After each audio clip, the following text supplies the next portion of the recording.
O alerta foi repassado às operadoras por uma associação internacional que monitora apostas esportivas.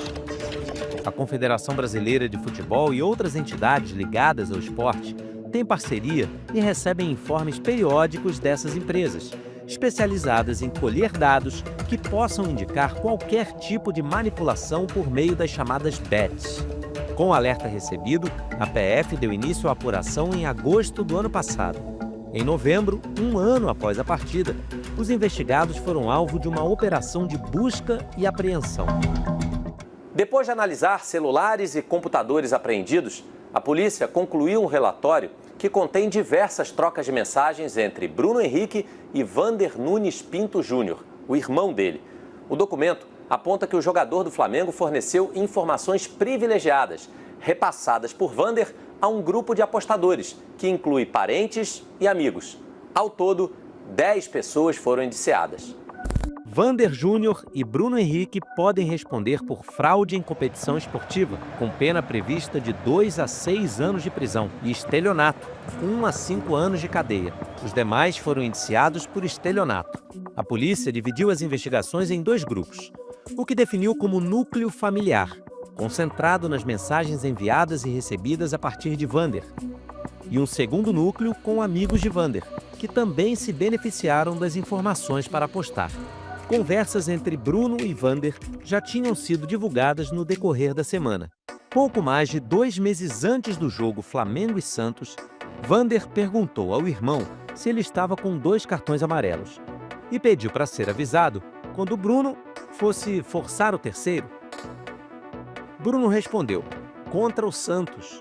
Vander agradeceu e afirmou que iria guardar o dinheiro do investimento. No mês seguinte, em 16 de outubro, nova consulta. Vander disse: tá com 2 de novo, hein? Quando for tomar o terceiro, avisa. Bruno Henrique respondeu: me chamou para falar isso? Tá de brincadeira? Mas 3 dias antes do jogo contra o Santos, em 29 de outubro, Bruno procurou Vander e perguntou se o irmão se lembrava do que haviam conversado anteriormente. Vander pareceu não entender a pergunta e recebeu uma ligação de Bruno.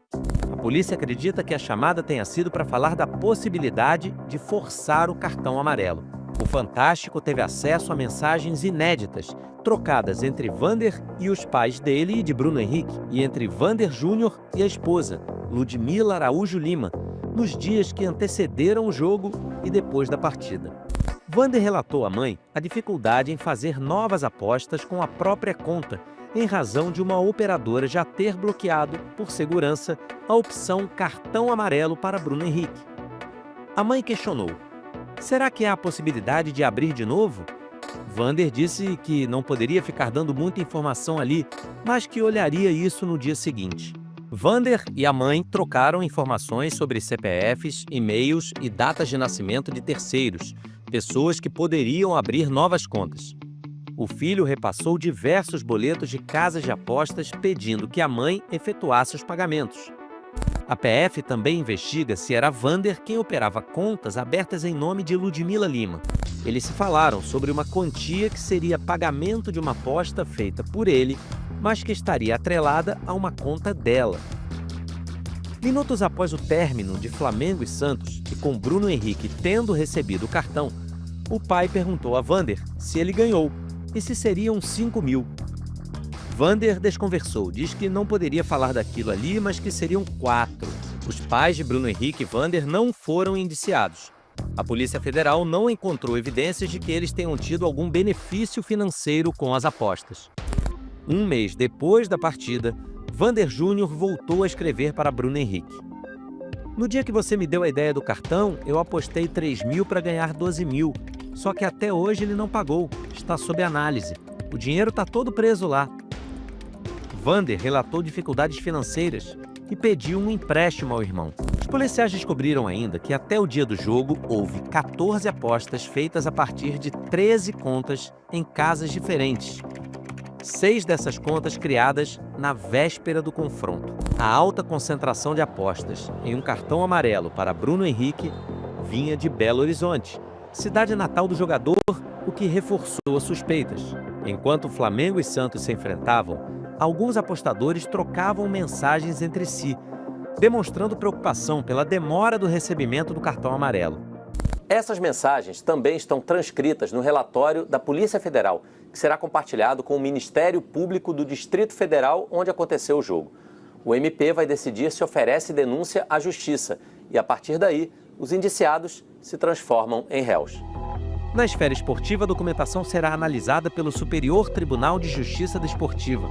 No fim do ano passado, o STJD não deu prosseguimento ao caso por considerar que não havia elementos suficientes. No momento anterior em que houve a solicitação, requerimento desse compartilhamento, de forma fundamentada foi negado o compartilhamento porque ainda estava em fase incipiente, embrionária de investigação e poderia comprometer o próprio sucesso da atuação da polícia e do Ministério Público. Se a Procuradoria acolher a denúncia dessa vez, ao final do processo, Bruno Henrique poderá ser suspenso ou até eliminado do futebol.